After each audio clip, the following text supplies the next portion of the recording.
ముందుగా 2 ఎగ్స్ తీసుకోవాలి. ఇప్పుడు ఈ 2 ఎగ్స్ మనం ఫ్రిడ్జ్లో పెట్టుకోవాలి. అలాగే క్యాప్సికమ్ రౌండ్గా కట్ చేసుకోవాలి.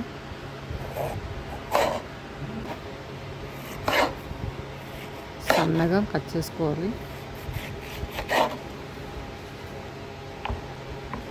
కట్ చేసుకోవడం కూడా అయిపోయింది. ఇప్పుడు పక్కన పెట్టేసుకుందాం.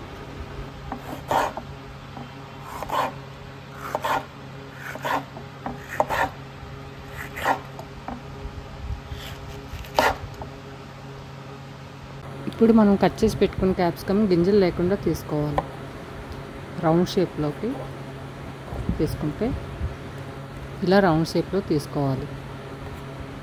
ఇవి అయిపోయినవి. నెక్స్ట్ 2 ఎగ్స్ తీసుకోవాలి. చూసారు కదా ఐస్ క్యూబ్ లాగా ఎంత గట్టిగా అయిపోయిందో ఎగ్. ఇప్పుడు వీటిని మనం పొట్టు తీసుకుంటే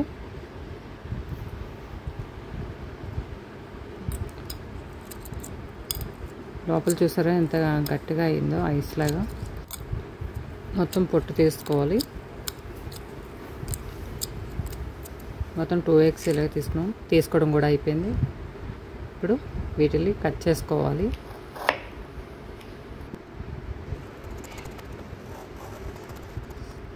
రౌండ్ షేప్లో కట్ చేసుకుంటే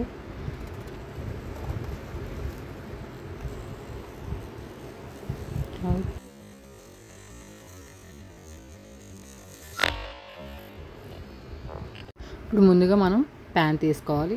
కాస్తంత ఆయిల్ వేసుకొని ఇప్పుడు ఇందాక కట్ చేసి పెట్టుకున్నాం కదా క్యాప్సికమ్ అవన్నీ వేసుకోవాలి.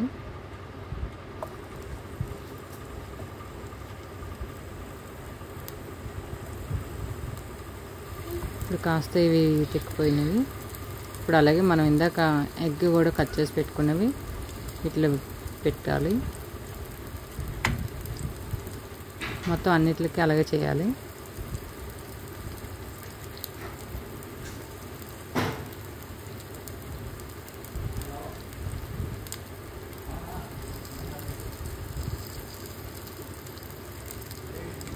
పిల్లలు కూడా చాలా ఇష్టంగా తింటారు.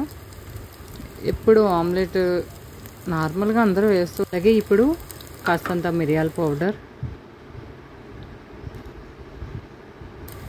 అలా మొత్తం అన్నిటి మీద కాస్తంత వేసుకోవాలి. కాస్తంత మళ్ళీ మిర్చి పౌడర్ వేసుకుంటున్నాను. లైట్గా సాల్ట్ కూడా వేసుకోవాలి.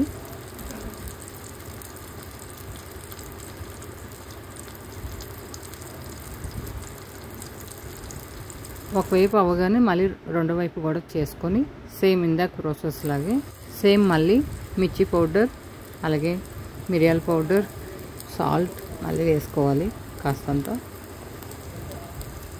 అంటే రెండు వైపులా కాలుతేనే కదా బాగుంటుంది, లేదంటే సరిగ్గా బాయిల్ అవ్వదు, అటు ఇటుగా ఉన్నట్టు ఉంటుంది, బాగోదు. చాలామంది పిల్లలు క్యాప్సికమ్ అది తినరు.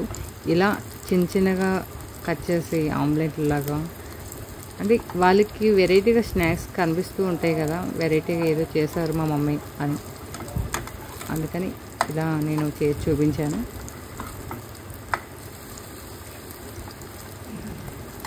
చాలా బాగుంటుంది. మీ పిల్లలకు ఒకసారి ట్రై చేసి పెట్టండి. చేసుకోవడం కూడా అయిపోయింది. ప్లేట్లో కూడా సర్వ్ చేసుకున్నాను. ఇలా కచప్తో కానీ లేదంటే చీజ్తో కూడా మనం సర్వ్ చేసుకోవచ్చు, లేదంటే నార్మల్గా కూడా తినొచ్చు.